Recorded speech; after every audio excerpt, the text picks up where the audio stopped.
Hey guys, welcome back to new video of anime encyclopedia. तो आज की कहानी का नाम है ग्लिसराइड। इस कहानी की स्टार्टिंग में हमें एक इंट्रोडक्शन करवाया जाता है एक लड़की का, जिसका नाम है यूई। यूई अपने दिन का ज्यादातर समय माउंट फूजी को देखते हुए बिताती थी, क्योंकि उसे घर जाना बिल्कुल भी पसंद नहीं था। यूई का घर एक 2 स्टोरी घर था, जिसके ग्राउंड फ्लोर में यूई के फादर ने एक रेस्टोरेंट बनाया हुआ था, जिसका नाम था याकुनोको रेस्टोरेंट। उस घर के इंटीरियर में हर जगह पर ऑयली ऑयल था। कपड़ों में, दीवारों में, फर्नीचर में, हर जगह पर ऑयल की एक मोटी थिक लेयर जमी हुई थी। यूई के फादर से भी ऑयल की स्मेल आया करती थी। इतना ही नहीं, यूई का जो बड़ा भाई था, जो उसे बहुत परेशान करता था, बहुत ही ज्यादा बुली करता था। यूई को परेशान करने के अलावा उसकी एक और बुरी आदत थी कि वो छुपके से किचन में जाता और ऑयल की बोतलों को ऐसे पीता कि जैसे वो नॉर्मल पानी की बोतलें है। वो वेजिटेबल ऑयल की कई बोतलें आराम से पी जाता। जब यूई ने उसको देखा तो उसके बड़े भाई ने उसको धमकी दी कि वो फादर को ना बताए। यूई को ऐसी जिंदगी से नफरत होने लगी थी, क्योंकि वो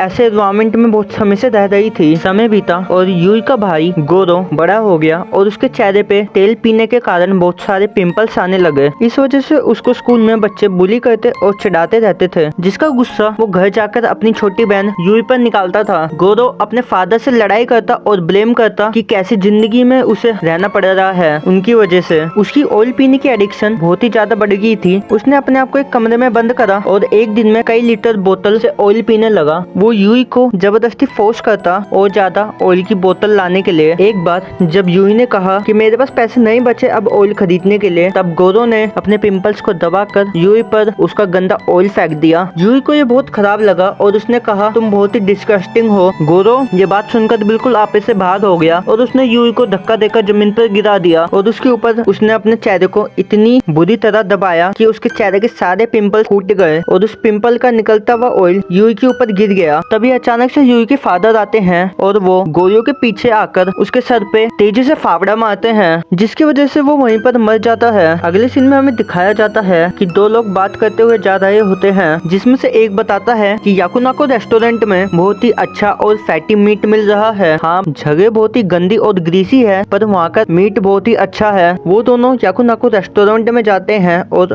वो उनसे वो टेस्टी वाला मीट मांगते हैं, बट वहाँ पर गोरो के फादर बताते हैं कि वो मीट तो पिछले दिन ही खत्म हो गया। बाद में हम यूई को देखते हैं, जिसको लगता है कि ऑयल सैचुरेशन 70% हो गया है। उसको रात में ऐसे ऐसे सपने आते हैं कि जैसे माउंट फूजी फट गया हो और उसमें से लावा की जगह ऑयल निकल रहा है। वो ऑयल सड़कों में ऐसे नदियों के पानी की तरह बहता है, जिसमें यूई डूब जाती है। फिर हम देखते हैं कि यूई को भी पिंपल इन्फेक्शन होने लगा है। उसका बिहेवियर काफी अग्रेसिव हो गया था और वो बताती है एनवायरमेंट का सैचुरेशन लेवल 85% हो गया है। एक रात यूई उठती है और उठते से वो ये देखती है कि उसके फादर एक पूरी बोतल ऑयल यूई को पिला रहे थे। वो ये देखकर बहुत ही गुस्सा हो जाती है और कहती है कि तुम थे वो जो मुझे रातों में ऑयल पिलाते थे। यूई का फादर बगैर कुछ रिएक्ट करे बोलता है, मैं सोने जा रहा हूँ, और वो रूम से बाहर चले जाते हैं। फिर यूई डिसाइड करती है कि अब वो बहुत ही सतर्क होकर सोएगी, या तो फिर वो सोएगी नहीं। उसके फादर वेट कर रहे थे कि कब यूई सो जाए और मैं उसे ऑयल पिलाने लगूं। फिर हम देखते हैं कि यूई के फादर को भी ऑयल की लत लग गई थी। वो इतना ज्यादा ऑयल पी रहे थे कि सीलिंग से भी ऑयल टपक रहा था, बाथरूम में भी ऑयल भरा हुआ था और एनवायरमेंट में भी तेल की वो पीली सी फोग थी। एक दिन यूई को कुछ आवाज आती है और वो नीचे चेक करने जाती है और वो देखती है कि उसके फादर ने अपना ही पैर काट दिया है और याकुनोको में सर्व करने के लिए वो उस पैर के स्लाइसेस कर रहे होते हैं। अब सैचुरेशन लेवल हो चुका है 100%। तो आज की कहानी यहाँ पर होती है एंड, और ऐसे ही और वीडियो के लिए चैनल को सब्सक्राइब कर दो। तब तक के लिए सायोनारा।